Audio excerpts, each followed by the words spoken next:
What structural shifts do you think the AI industry is going to experience in the next few years?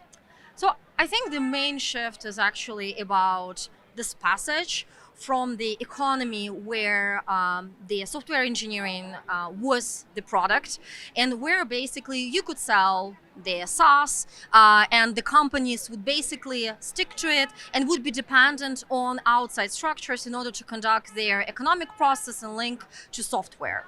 Nowadays, with the emergence of AI agents and specifically the models behind those agents, which are so powerful, companies, enterprises, institutions in general might finally have more power to actually develop within themselves the stack on which they would operate. And here we can see quite a huge shift in terms of where the actual value is created. Because if anybody, not anybody, but many people can have access to Claude Code or to Codex, what is really valuable? It's actually the expertise, the domain expertise, and things like this, which you can put into the skills which would matter, as well as, of course, the models themselves and actually where you do the inference for them. Right. Yes, that is very true. I mean, the insights that you have given it also shows that how new AI is to our evolving landscape as far as companies are concerned. So, my next question for you regarding companies, I would say, is that what are sustainable competitive advantages that you see, whether it's an individual or a company that will emerge in the next few years? Data.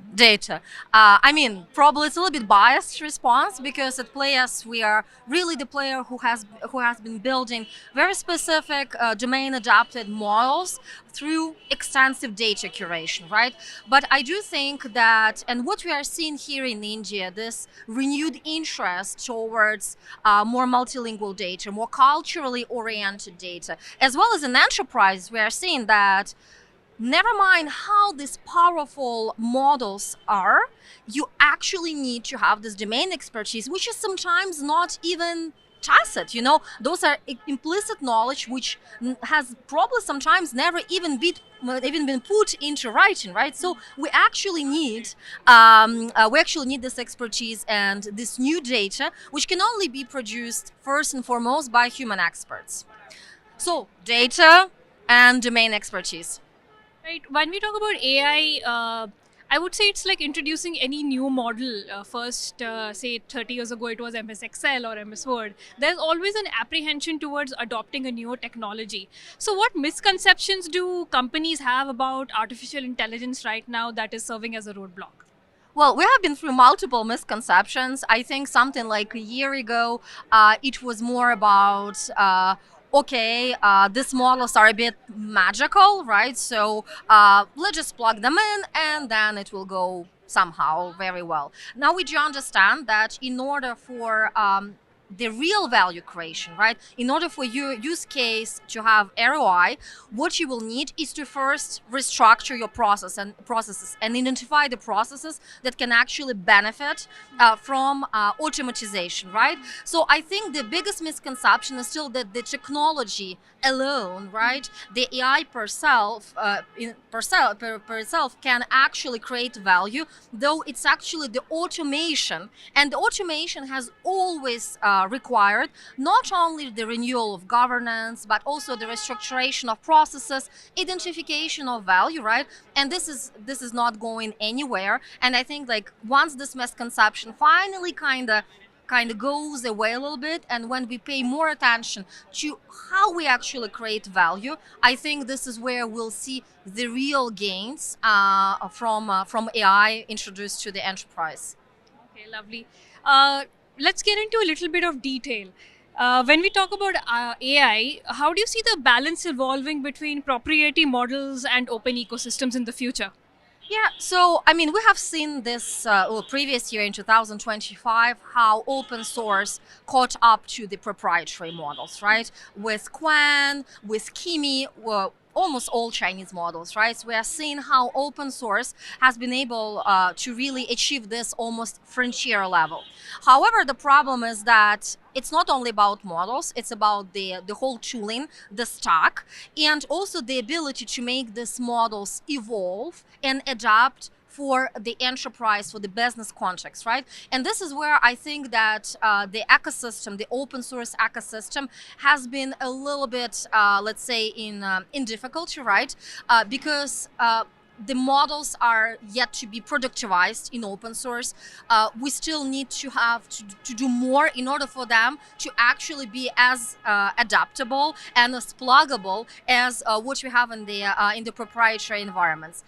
Then I do think that open source will win, because economically and organizationally speaking, as it happened with Linux, that makes much more sense. But one of the main, let's say, questions that I do still have with the augmentation and the, let's say, identification of the models, as we are seeing now with Claude Cowork, Claude Code, and even with Kimi with their agentic swarms, what is a good governance for open source models, right? Because I'm not this catastrophist person saying we don't need open source because basically it's too dangerous, but we still need to have some better frameworks and processes for open source governance. Right. So AI, as we speak, is developing in organizations as well as on the tech front.